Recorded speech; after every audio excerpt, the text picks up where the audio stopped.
विषयों को आप उठाना चाहते हैं, राष्ट्रपति अभिभाषण में आप उन सारे मुद्दों विषयों को उठा सकते हैं। मैं आप सबको पर्याप्त समय पर्याप्त अवसर दूंगा।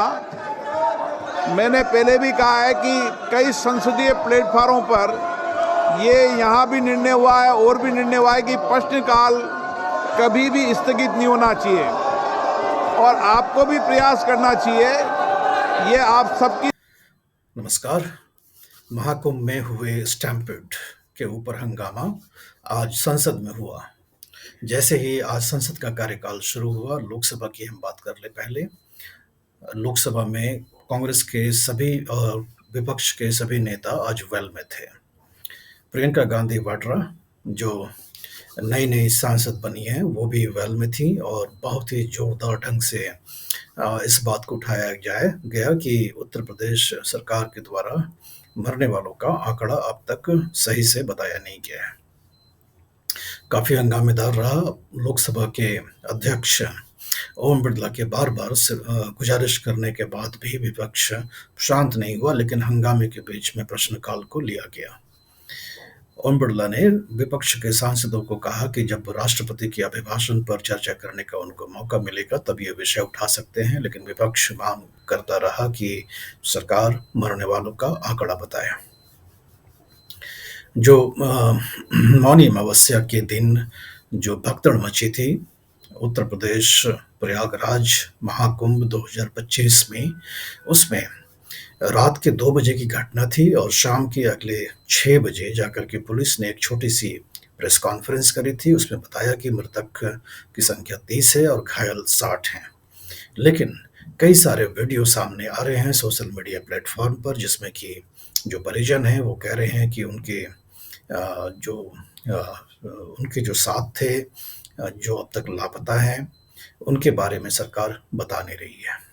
अगर उनकी मृत्यु हो गई है तो उनकी बॉडी को वापस कर दिया जाए, नहीं तो ये बताए कि वो कहाँ हैं। औरतें बिलख बिलख कर करके वीडियोस में बता रही हैं कि उनके पति लापता हैं, साथ थे महाकुंभ में बिछड़ गए और उनका अब तक कोई पता नहीं है। स्थगित नहीं करने देंगे, ऐसा मेरा आग्रह है। बाकी अगर आप नारेबाजी लगाने आए हो, सदन को नियोजित तरीके से स्थगित करने आए हो, मेजे थपथपाने आए हो, तो मैं आपसे कुछ नहीं कह सकता। मैं आग्रह ही कर सकता हूं आपको। मेरा आग्रह करने का अधिकार, इसलिए आपसे आग्रह कर रहा हूं। माननीय सदस्यगण, मुझे कई माननीय सदस्यों के विषयों पर स्थगन प्रस्ताव की सूचना प्राप्त हुई है।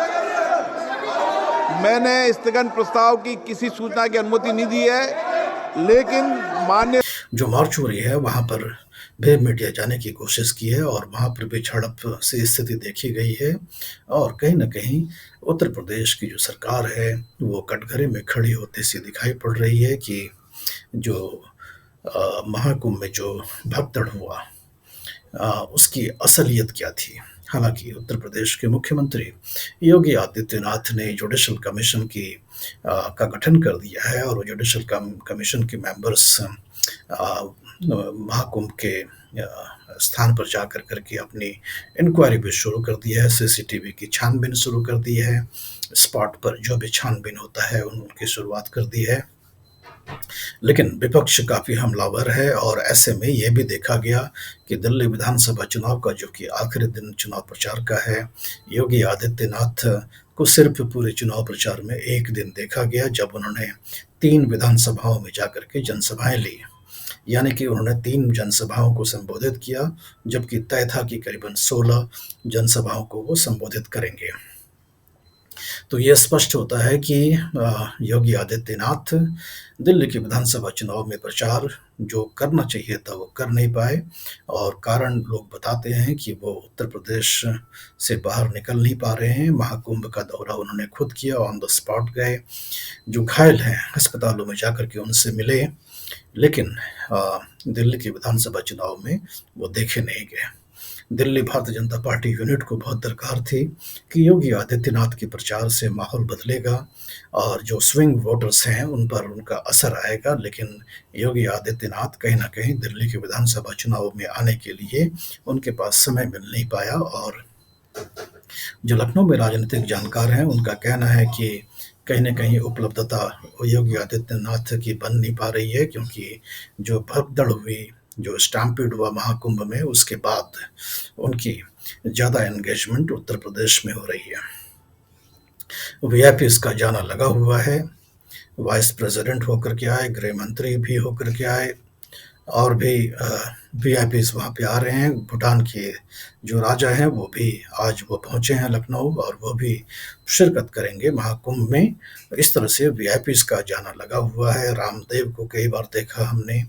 आज वसंत पंचमी के दिन भी अंतिम शाही स्नान हुआ वहाँ पर, और उत्तर प्रदेश की सरकार का कहना है कि बहुत ही सुनियोजित और बहुत ही नियंत्रित ढंग से महाकुंभ का पर्व जो है चल रहा है। लेकिन संसद में जो गूंज और हंगामे देखी गई, वो कहीं न कहीं सवाल खड़ा करता है कि क्या उत्तर प्रदेश की जो सरकार है वो सही आंकड़ा नहीं बता रही है?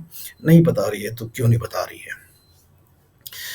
सरकार के सवाल न के जवाब ना देने की वजह से सोशल मीडिया प्लेटफॉर्म पर नियंत्रण कर नहीं सकते, और वहाँ पर वीडियोस का आना जारी है, जिसमें कि वीडियोस में दिखा रहे हैं बेहोश पड़ी महिला, बॉडीज भी पड़ी हुई और बिलखती हुई महिलाएं अपने परिजनों को खोजते हुए।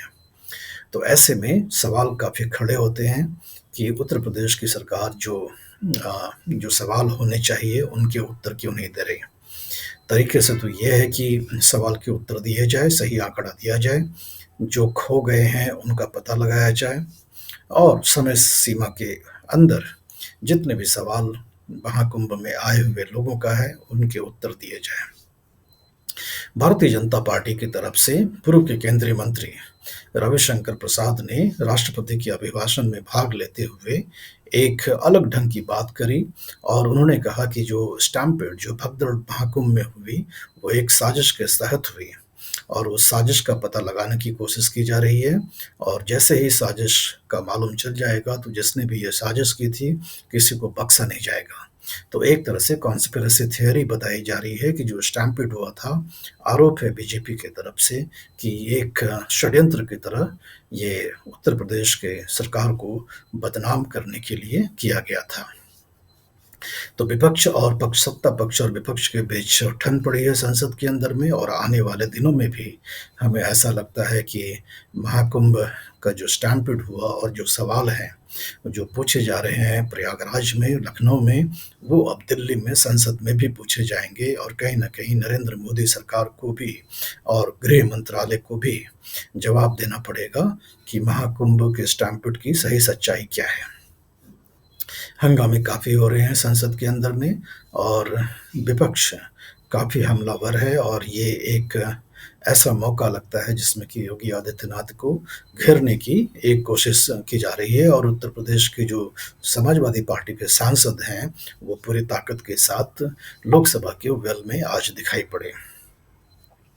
अब इस मुद्दे पर क्या जवाब रहता है मोदी सरकार का, वो आने वाला वक्त बताएगा। उत्तर प्रदेश की सरकार ने ये कह करके कि हमने जुडिशल कमीशन बना दिया है, वो छानबीन कर रही है, और उनका जब रिपोर्ट आ जाएगा तब हम सारे सवाल का जवाब देंगे। लेकिन उनके रिपोर्ट आने से पहले, और अब जो महाकुंभ में जो महिलाएं जो सवाल उठा रही हैं, जो परिजन जिनके खोए हुए लोग हैं वो जो सवाल उठा रहे हैं, वो इतना लंबा समय का इंतज़ार कर नहीं सकते। तो ऐसे में ये उम्मीद करना बिल्कुल ही लॉजिकल होगा, तर्कसंगत होगा कि उत्तर प्रदेश का जो पुलिस प्रशासन है वो सारी संख्या, सारे सवाल का जवाब एक विस्तृत प्रेस कॉन्फ्रेंस करके उनको देना चाहिए, ताकि जितने भी सवाल खड़े हो रहे हैं उसके जवाब मिल जाएं। इस विषय के बारे में आपके जो विचार हैं हमें लिख करके बताएं। वीडियो का लिंक अपने दोस्तों, रिश्तेदारों के साथ साझा भी करें, और चैनल को सब्सक्राइब करें। धन्यवाद।